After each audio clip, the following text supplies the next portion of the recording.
Hello everybody, nice to see you again. So let's talk about what if you whiten the teeth, it's been 60 minutes and your client isn't happy, or you have even noticed that the results aren't as white as you feel they should be. There's a couple things that I want you guys to keep in mind. So please keep in mind that any shade is going to be whiter, right? Even if it's just one shade lighter, which hardly happens where it's just going to be the one shade, but it's going to be lighter than what it was before. So the peroxides had worked. They're getting what they pay for. I'm not saying that one shade is amazing and you shouldn't expect 10 shades lighter, but sometimes this does happen. But think about these couple things first. Have you really done everything you could to get excellent results? Meaning, did you remember to use the pre-treatment spray and have the client brush with that for 2 minutes? That way they're prepping the teeth as much as possible for the whitening. There's no plaque on the teeth. There are no like natural oils, that kind of thing. If they needed a really good teeth cleaning because it's been 5 years, their teeth aren't going to lighten very well because there's probably tartar on the enamel as well. So something to keep in mind that way. Always let the patient know if it's been a year or more since their last teeth cleaning, they might not lighten or whiten as well. That's what those consent forms are for too.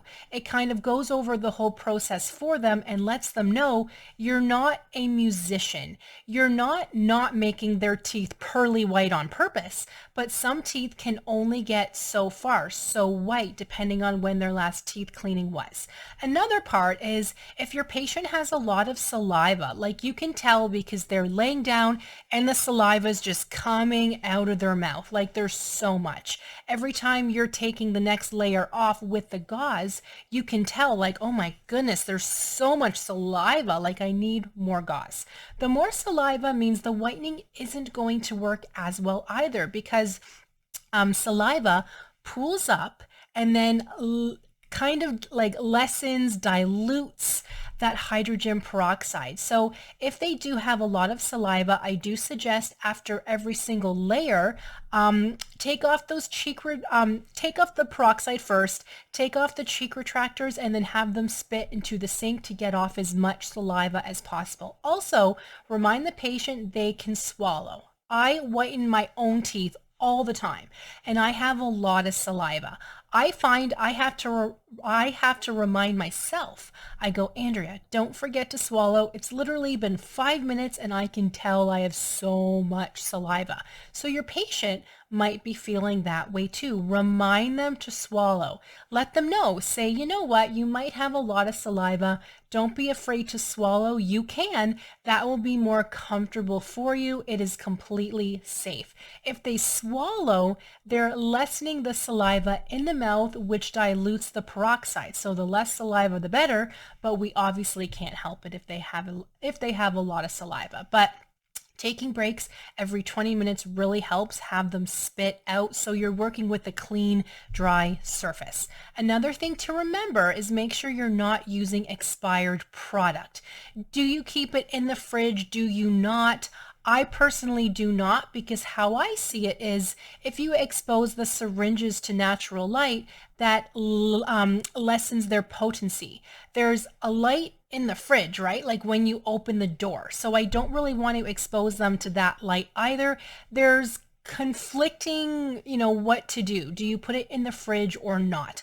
I personally do not, and I have fine results. But if you want to put it in the fridge, you can, but make sure to take it out at least an hour before because you don't want to apply cold peroxides to the teeth if the teeth are sensitive to begin with, right? But another thing that I want to talk to you guys about is it's all in how you present that to your client. Meaning if your client says to you, oh, I don't really notice that much of a difference. And you say, I know you're right. That doesn't look good, right? I would remind them, say, oh, well, I'm sorry you're not happy. Let's look at your before and after shade again. See, before you were as 30 and now you're 20. I'm just picking something here. Look at the difference. Show them the shade guide, the before and the after. That will help to show them too. Show them their before and after photos, because photos never lie. That will make them feel better. But it is also true that after a whitening appointment, I would be the same. You expect your teeth to be as white and bright as possible, right? You're expecting something. Not saying they're not going to be, but you do expect a certain thing, right? So I let clients know the peroxides are still active. They are still active even after the whitening. I find even for myself, when I do teeth whitening on myself, the next day when I wake up, look in the mirror, my teeth look so much brighter than before because now they are rehydrated. When your mouth is open for that long, the teeth tend to dry out and they don't look as white as they actually are. Not that you're trying to say you did a good job when you didn't, but you did do a good job because the teeth are whiter. If you're literally taking the shade before and after and it's the same, then okay, you did something wrong. But that's never the case. It just might not be 20 shades lighter that the client was expecting. And don't be afraid to sell those at-home teeth whitening kits. They are fantastic. I sell those to my clients anytime, even if they're perfectly happy with how things looked after the 60 minutes. I still sell them the at-home kit and say, this is a great kit to buy because you can whiten your teeth at home for 15 minutes a day for 3 days to boost the results at home. Personally, I use the at-home kit for 45 minutes a day, and I find that that does an amazing job. But those kits do last for a mere 15 minutes if they only want to do it for 15 minutes. The light shines on and turns off after 15 minutes.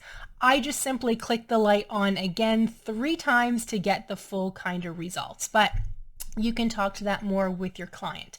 Don't be afraid to sell them that at-home kit because their teeth will get whiter with that kit. Or they can come back to you for 30 minutes. You can apply the carbamide peroxide for 30 minutes to really boost the results also.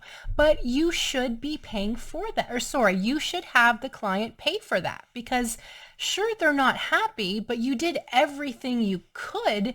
That's just how their teeth looked. But of course, this is up to you. I have people tell me like, well, I want the client to be happy. I don't mind them coming back for a complimentary 30-minute session to really make them happy. Then that's absolutely okay. But I wouldn't bring them back for a full hour, a full another appointment, because that's $200 or whatever you price your 60-minute appointment at that you could be making on somebody else. But this is up to you. Feel free to reach out to me if any questions, because this is kind of a sensitive subject. But when this happens to me, because it happens to me too, where I have a client who's not perfectly happy, but I do look at it. You know, if they went 2 shades lighter, that's it. I do understand them not being completely happy. I might suggest the at-home kit, or I can come back and whiten their teeth for 30 minutes. But what I do often say too, just as a side note, is I always ask them at the end of their appointment, are you happy? Like, don't your teeth look amazing? If they don't say anything, but then they tell me after I have left that they're not happy, I do put the onus on them a little bit. I do say, oh, I would have been happy to stay the extra 30 minutes to whiten the teeth a bit more, but you're telling me afterwards, so I have to come back out again and whiten the teeth for 30 minutes. There will be a small fee for that. I understand how that sounds, but this is just personally what I don't have a problem doing, or I would recommend the at-home kit for them. But so these are things that you're going to have to think about, but I'm just telling you what I personally do. But you kind of get a feel for your client. There's going to be clients that are just picky clients, and they're very difficult, for lack of a better word. From the beginning to the end, you can tell they're difficult clients. Don't honor that. You know, don't make it okay for them to be difficult. But if you have a super nice client who's like, Andrea, I'm sorry. I'm not happy. I'm sorry. I didn't want to say anything, but I'm really disappointed. I paid $200 and my teeth are 2 shades lighter. Then offer them something. Offer them a discount if you want on the at-home kit, or have them come back for 30 minutes. But if you have a difficult client who you can tell is just never going to be happy, don't give them anything for free. Remember they signed that consent form. Anyway, I feel like I'm kind of rambling on, but let me know if you have any questions. You are probably doing it properly, but always fact check. Make sure you did everything you should have. Did you miss a step? Did you miss putting on that last layer for 20 minutes? Did you only put on 2 layers? Is that why it didn't work? Are your products expired? Things like that. So let me know if any questions. Thank you guys for watching, and I'll see you in the next one.